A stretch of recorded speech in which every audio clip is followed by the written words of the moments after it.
you're saying like actually welding, like in flight, or are you saying like taking apart a weld?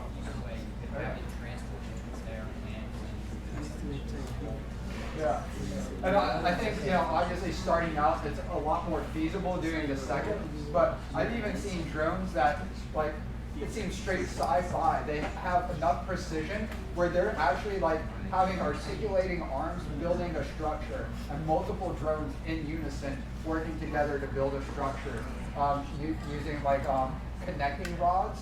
I was like, oh my God, it's only a matter of time before that becomes more and more normal. So that may seem like, oh, that's impossible, that's too intricate or whatever for a drone to do.